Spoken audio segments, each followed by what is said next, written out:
Sabi mo may boyfriend ka, Iris? Meron nga. Nagsisinungaling ka, aminin mo na lang kasing NBSB ka. Hindi naman dapat kinakahiya yun eh. Kung NBSB ako, hindi ko talaga ikakahiya yun. Pero sorry ka, may boyfriend ako. O sino? Sino yung malas na lalaking yun? Si Lucas! Si Lucas? Oo! Si Lucas Martinez. Siya si Lucas Martinez. Masungit, mataray, mayabang, at higit sa lahat, hate na hate ako. Yun nga lang, hindi alam ng marami na may mga atraso ko sa kanya. Nandyan yung nabato ko siya ng sapatos dahil na-frustrate ako sa score ko sa chemistry.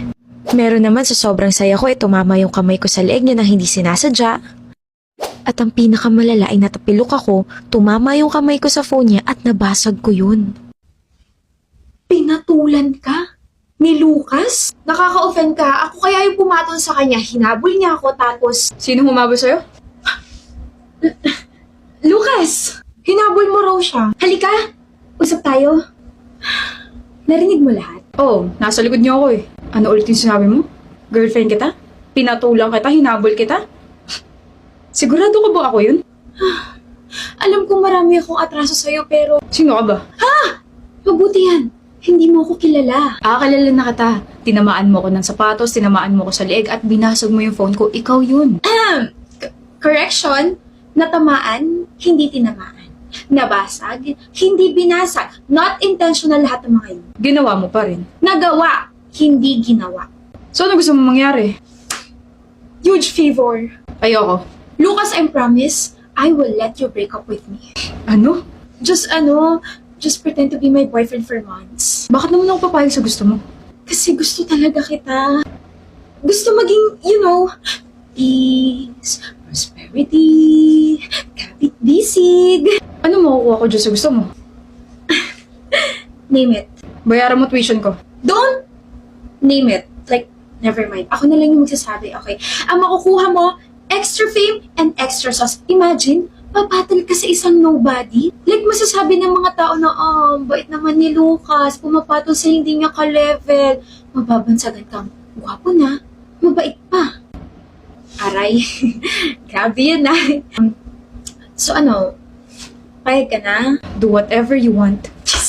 I'm Iris. Alam ko. Alam niya? Fruity. Anong ginagawa mo rito sa classroom namin? Eh di sinusundo ka ng girlfriend mo. Sinusundo kita. Mukha kang tanga. Anong gagawin ko dyan? Magpapalit tayo ng bag. Oo lang sa akin. Total, masakit naman na yung balikat ko. Dalhin mo ka ako yung bag ko. Marami kayo nakamasid. Wala nga tao rito sa corridor eh. May CCTV. Uwi ka na? Obvious ba? Ano ba yan? Wala ka man lang ba ka-sweet-sweet dyan? Like, ingat. Rar. Take care. Hindi ako mahilig sa matatamis. Ano yan? Hatid mo ako. Bakit? May nakamasid pa ba sa atin? Huwag na nga, Lucas. Baka nakaka-istorbo pa ako sa'yo. Baka, may lakad ka pa. Something like that. Anyway, thank you for today and thank you for the patience. Tandaan mo boyfriend pa rin kita sa Monday. Kaya mo to, Iris. May bagkan mong malaki. Kaya mo to. Ako to.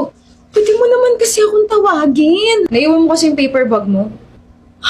Okay ka lang ba? Halika, hatid na kita. Hindi na.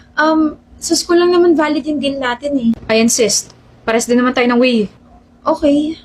Mag-isa ka lang ba sa apartment mo? Bakit mo natanong? Hindi kasama sa deal natin yan Sira, para ka kasing takot na ewan. Di ba mataray, masungit, tsaka mayabang ka? Don't tell me, nafu-fall ka na agad sa akin. Uy, kanina lang naging tayo Bawal ba maging concern? Grabe, Lucas, ang rupok mo pala. Huwag kang ma-fall, bawal yan. Hindi ako na-fall. Wala pa nga ako nilalabas na charm eh. You're charmless. Salamat sa paghatid, pwede ka na umalis. Hindi mo pa sinasabi yung totoong rason kung bakit gusto mo yung ganitong setup. You're scared of me tapos may mga atraso ka sa akin, Iris. I'm sure may mas malalim na rason pa kung bakit gusto mong gawin to. Actually, wala namang malalim na rason. Kaya ako to ginagawa kasi gusto ko lang talaga mapalapit sa'yo. And, ayun, gusto ko nga palapit sa'yo kasi gusto nga kita.